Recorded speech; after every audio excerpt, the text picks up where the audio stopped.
The bracket is empty. We'll show you what it would look like based on the rankings in a matter of moments. College Football Playoff Selection Committee have 2 more rankings before the final exam is due on Selection Day. Not a lot happened last week. How much turnover, if any, will there be? We'll break it all down for you. Numbers are everywhere, all around us, leading us. More than digits in a sequence, they're symbols of success. I swear we taking over! What's my definition of success? We got something to prove! Listening to what your heart says. There he goes! How about it? And it's intercepted! This is where the line will end and the final test begins for sole possession of the number 1. No, he didn't! Yes, he did! What a play! So many numbers in the world, so many teams vying for this prize. I know I can change. We are not enough. We are not the same. But who's counting? We are.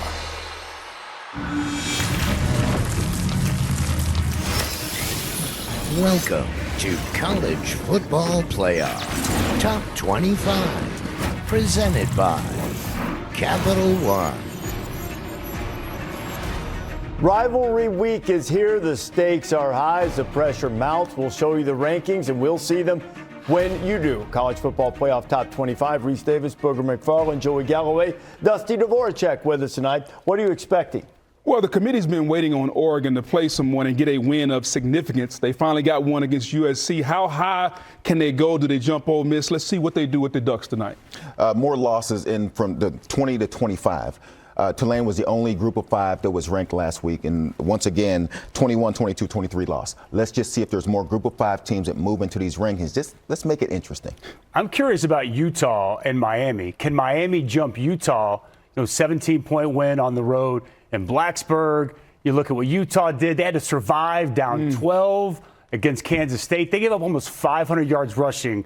This committee likes Utah a lot, but will Miami inch one step closer to that big debate with Notre Dame? And if they do start looking at the head-to-head more closely, it's not as if they're ignoring it. Just if they're in that same group of 6 ranked, the top 3 out of them, then perhaps the head-to-head will carry some more weight. A quick reminder, 12 teams. You have the 5 highest-ranked conference champions, no matter which conferences they're from. I like and it. then 7 at-large bids coming from the next 7 highest-ranked teams. 4 highest-ranked teams get the first-round byes. 5 through 8 get a home game in the first round, and you do not have to be a conference champion to be among the 4 highest-seeded teams. So with that, let's take a look at these rankings. Top 25 rankings presented by Capital One. Arizona, after its win 8-3, what a great job Brent Brennan's done. Tulane's in there, Georgia Tech Pitt, and SMU jumps into the ranking. And I think if you're Tulane, you feel really good. You got Charlotte this week. You take care of Charlotte. You're in line to host the American Championship game and get the spot designated for the group of 5. I think if you're John Summerall on your team, you got to feel really good about where you are right now. John Summerall, of course, the subject of a lot of conjecture and speculation about where his job might be. And how about Rhett Lashley's team played in the ACC championship game a year ago. Pittsburgh's still alive. SMU, if they win, they'll get back to that ACC championship game. Got a game on the road against Cal. Let's look at 20 through 15. Arizona State goes up 5 spots out of the Big 12. That could help people's resumes. And you see USC slipping a little bit. I was interested to see what was happening with USC, taking their 3rd loss of the season, going on the road to play Oregon. They had a chance. We talked about their ability to get back in the race into the playoff. Well, they had their chance at Oregon, lost that game. This week they play UCLA. I don't know that will help them. This might be their ceiling. But USC has played some really good football. They got a win against Michigan. They got to win against Iowa. We just don't see any way for them to get higher than 17. And I want you to keep an eye there on Virginia at 18 because Virginia can win its way into the ACC championship game. They've got Virginia Tech coming up. Let's continue on the rankings at number 15. the Michigan Wolverines. Now, the question becomes is if Michigan could upset Ohio State, regardless of whether it makes it into the Big Ten championship game, could they get close to an at-large? This intrigues me. They just jumped Texas. They went up 3 spots, went past Texas. Bryce Underwood coming off a really good game. He had 2 touchdowns. They were 12 of 14 on 3rd down, go on the road, get an impressive victory. And the whole thing with this, Reese, at 15, are they in position, if they beat the Buckeyes, even without the Big Ten title game, getting in this playoff race? What you doing all that about? That is asking one of a question. I mean, I would tell you, we're going to see potentially a glut of 2 lost teams. Yes. The committee's going to have its hands full if that happens. That's why they play the rivalry games. 14. Vanderbilt still hanging around. They've got Tennessee. Yeah, go on the road to play Tennessee. And Vanderbilt looked really good against Kentucky with Pavia account for 5 touchdowns in that game. And I would say, watching Vandy in that game, that was their most explosive game. We saw Vandy a few games ago, didn't look great against Texas. I would say that was their best game against Kentucky. If they can go on the road and get a big win at Tennessee, they'll be in the conversation. Sitting right there on the edge, number 13. Ooh, there's the answer for Dusty. Dusty was asking about Utah and Miami. Utah, after giving up all of those yards on the ground to K-State, they slip a spot. At number 12, there's the U. So Miami's at 12. Now remember, because of the conference champions of where the ACC is ranked, Miami's unlikely to get into the ACC championship game. The cut line is probably going to be at 10. It's probably going to be right there, but if you're Miami, you have to do to Pitt what Notre Dame did to Pitt, which is beat them resoundingly. Let everyone know who the better team is, because if we get to a point, and I hope we don't, but if we get to a point where we're comparing Notre Dame and Miami or in this cluster of 2 lost teams, we're going to look at common opponents, and Pitt is going to be one. Well, the other one is Stanford. Yes. And Notre Dame has Stanford this weekend. And this, after taking down the sturdy Golden Bears, it might be that the Cardinal thinks the season is complete. So we'll see. So Miami is inching its way back into contention. Number 11. There's BYU, and BYU is a potential major fly in the ointment. They should get plenty of consideration as an at-large team. But also, if they win, they'll get to the Big 12 championship game, and they can just win their way in as one of the 5 highest-ranked conference champions. And if BYU takes out Texas Tech, and Texas Tech is firmly in, we start talking about bid stealers. All of a sudden, even at 10, maybe you're not protected. Could get very, very interesting. You see all these teams, particularly down to 14 and 15 if Michigan wins. If you're a basketball fan and we're between basketball games, these are the bubble teams. Yeah. Right here. These teams are on the wrong side of the bubble at the moment.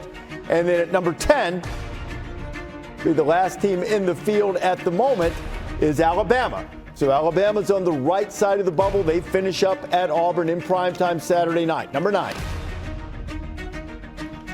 There is Notre Dame. So now Notre Dame passes eye test.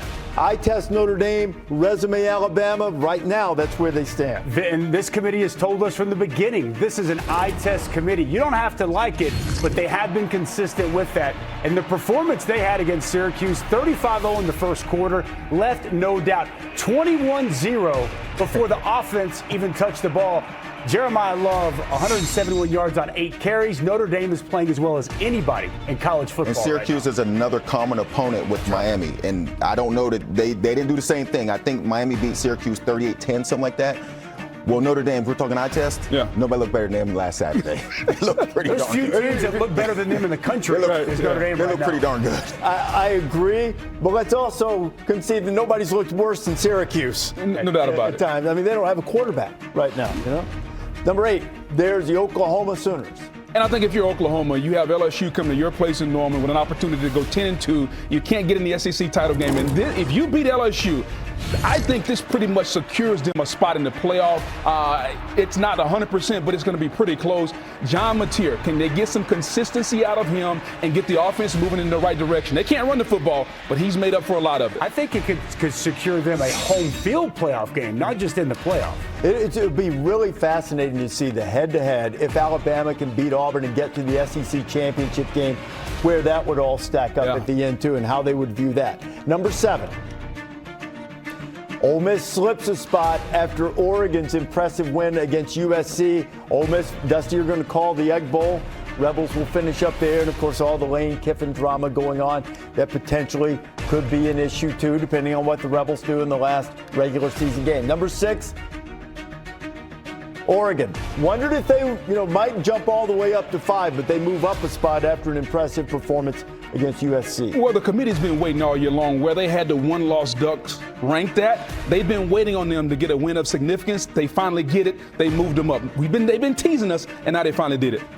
Oregon has a lot of good wins. That was the first really good win. Exactly. I think they had. They just to schedule some of the teams they played, haven't lived up to billing. Most notably, Penn State, top 5. Texas Tech, hanging firm, going to Morgantown, win that game, off to the Big 12 championship. And one would think if they win that game that they've solidified a bid regardless of what happens in the conference title game. Number 4, we presume, once again, will be Georgia. Bulldogs have to have things fall their way. They're finished with their SEC schedule to get into the conference title game. At number 3, Texas A&M. They're at Texas. If they win, they'll get in the SEC championship game. They lose, they will likely fall out of the tiebreaker depending on the other games. Indiana is 2, and the Buckeyes are number 1 once again. So you take all of this and you put it in the bracket based on the current rankings. Now, it is so delicious to think about that 6-11 game of Mario Cristobal against Oregon, but Miami is going to have to get an at-large bid, one would think. In all likelihood, so that spot, or the 11 or 12, would likely be taken by the ACC champion, and the Hurricanes still fighting for an at-large. You see the way the rest of it looks. Texas Tech at home against Tulane, Oklahoma, Notre Dame. That would be fun. And then Alabama at Ole Miss in an SEC game if it were to fall that way. So that is that's how it looks. Not a lot of change at the top. So a couple of switch spots there with Oregon moving up a spot. Reese, we've been kind of going back and forth talking about the 2 losses, Notre Dame and Miami. I think we got to expand this. I think to me, it's fascinating. When you get to the 2-loss team, let's look at 8, 9, 10. You look at Oklahoma, Notre Dame, and Alabama. And I realize Alabama has an opportunity to get to the SEC championship game.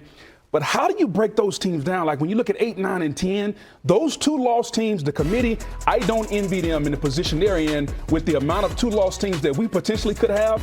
How do you differentiate between those teams? It's very difficult. Michigan intrigues me. They went up, they jumped Texas this week. They moved up 3 spots. And to me, that puts them in striking distance. If they were to beat Ohio State this week, how high could they climb? How real are they in the conversation? If you're Vanderbilt, if you're Utah, you really need help in front of you, right? I mean, that's just kind of the reality of it, and as does Miami. But to answer your question, I don't know. We are heading to a scenario that is next to impossible for this committee to differentiate some of these 2-loss teams. And you're not going to be able to make everybody happy. And teams that have a legitimate reason to be in this playoff are going to be left at home. You're not really concerned about Michigan beating Ohio State. That's not a concern. Hey, listen, Miami moving up, though, that's in the past. Street going. To see Miami move up a spot, they played Virginia Tech. Now, they won the game. They added a touchdown at the end that was meaningless, so it's called it a 10-point win. To see them move up, this is setting up the conversation everybody's been wanting to have. Can they get close enough to Notre Dame to get them in the same grouping when we're comparing these teams? Very interesting move to see them move up 1. So Heather Dinich is with us now. Heather, as you look at that, what are you hearing from inside the committee room about this evaluation as Miami gets closer and closer to Notre Dame in the rankings? Well, they are in the same conversation now when you look at it at the ranking as BYU, Alabama, Miami, and Notre Dame. They're all together there. But I want to caution everybody that there's not a particular spot in the ranking that Miami needs to get to all of a sudden have this head-to-head magically change the opinions that Notre Dame is worse than Miami. That's really important to know. So when you look at these comparisons and you look at the resumes, Notre Dame wins in strength of record. And overall, when you look at Miami, they don't compare to Notre Dame in terms of overall efficiency. Notre Dame is number 5 in the country in overall efficiency. Right now, those people in that room think Notre Dame is better than Miami, period. So when you look at this bracket, Miami right here, that's going to be the ACC champion. They are going to need help. That could be Virginia, but things above them could absolutely happen to open the door. The point is, that head-to-head might not be enough, no matter how close they get to Notre Dame. Yeah, it's really a fascinating thing. Booger and I were having, it wasn't an argument, it was a friendly discussion. Well, listen, spirited debate. Spirited debate. Yeah. What Heather said, that when you start looking at all these different metrics about this and that, I ain't got to look at that. I just go back and turn the tape on when I saw these two teams play. That's the metric that I need. If these two teams finish 10-2, and we're sitting up there comparing, we're splitting hairs. Yeah. I don't need to. I just go back and watch the tape. If the season ended in the first 2 weeks, I don't think Miami's it's the a better same Notre football Dame team now Not even than it was in week number one. Not even close. That's part of it. It's a different team. It's a different It's team. a better team, Boog. Your position is a reasonable one. Yes. Is it? Most reasonable people would be here. Is it really? Well, I think both sides have a debate to be made. I would say the reason that you're even having this debate is because they won. Yeah. If they didn't win, everybody would. We wouldn't even have this conversation. In week one, they were a better team, and that's the only time. This is a resume, guys, not a beauty patch. I keep reminding y'all. Hey, college football for 100 years has been a beauty pageant, at least to some degree, a little bit. Rivalry week, high stakes always. The game is enough, but there are implications well beyond that this week. And Hunter Yurachek is back to talk about the committee's decisions. We'll talk a little bit about head-to-head, good wins versus bad losses. It's all coming up. Thank you, Hunter. College Football Playoff Top 25 is presented by Capital One. What's in your wallet? And in part by Mercedes-Benz.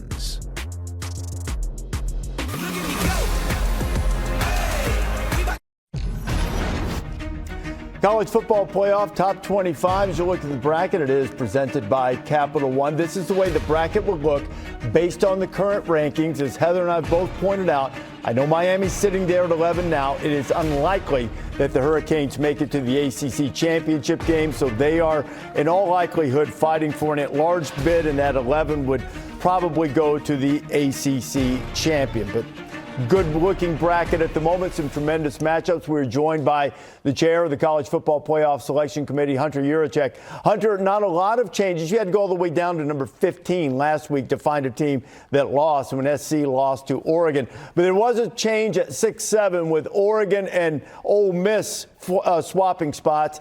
How much of an impact potentially could it be on Ole Miss if it's determined they don't have their head coach in the field? 6-7. But seriously, Rich, we didn't have any discussion about Ole Miss and their coach. That was all about Oregon and their performance against USC.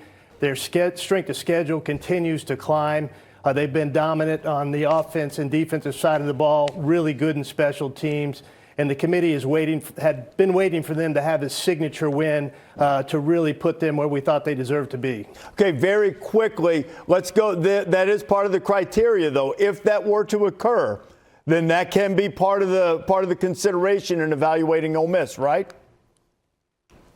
It is in the protocol, but I'm not sure we will have a data point to use that as part of the protocol. What do you mean by that? That you won't have a data, meaning that you don't know what's going to happen with the coaching situation, or you will not have seen the team play without the coach? Correct. Which is correct? The latter? We will not have seen the team play without. Yes, we would not have seen the team play without a coach. Okay. All right. That differs a little bit from seeing Florida State without a quarterback a couple of years ago. Now, among those last teams in the field at the moment, there are a lot of teams right now with 2 losses, a lot of them closely bunched together, and the primary topic of debate has been Notre Dame and Miami. Notre Dame and Miami now, one would assume, are being evaluated in that same group against one another. So why is it that it seems head-to-head is not carrying the day, and that bad losses in some cases have outweighed good wins in some of the way these teams are stacked up? Well, let me take your first question in comparison to Notre Dame and Miami. They were compared this week, but they're compared in the same pod with Alabama and a one-loss BYU. And the committee still feels that Notre Dame is a complete team, has been consistent throughout the season, and deserves to be ranked where they are at number 9, ahead of Alabama, a really good 2-loss team with some great wins, and then a 1-loss BYU team, and then Miami falls in accordingly. The committee has seen some really good, consistent play from Miami over the past 3 weeks. You talk about Carson Beck over the last 3 games, has completed over 80% of his passes, 800 yards in total passing, 8 touchdowns, no interceptions. He looks like the Carson Beck in that 5-game winning streak they had to start the season. They lost 2 out of 3, but now it appears that they're back on track. They started in this poll at 18. And now they're up to 12. They're the biggest mover so far over the past 4 weeks. All right, Hunter, we appreciate you, and we'll talk again next week. Gets closer and closer to the final rankings. Thank you, Reese. Coming. That is Hunter Yurachek, the chair of the College Football Playoff Selection Committees. We take a look at the move on the field, brought to you by Chick-fil-A, and it was the Oregon Ducks. Hunter talked about it. They moved up a spot. They've been looking for a signature win, and whatever you think of SC had made it into the top 15, and they won by 15. Their 3rd win against a team that was ranked this season. Got more coming up from Maui. A great game that just finished up between Seton Hall and SC. Now Wazoo and Arizona State. We'll take you back to Maui in a bit. This is College Football Playoff Top 25, presented by Capital One. Watch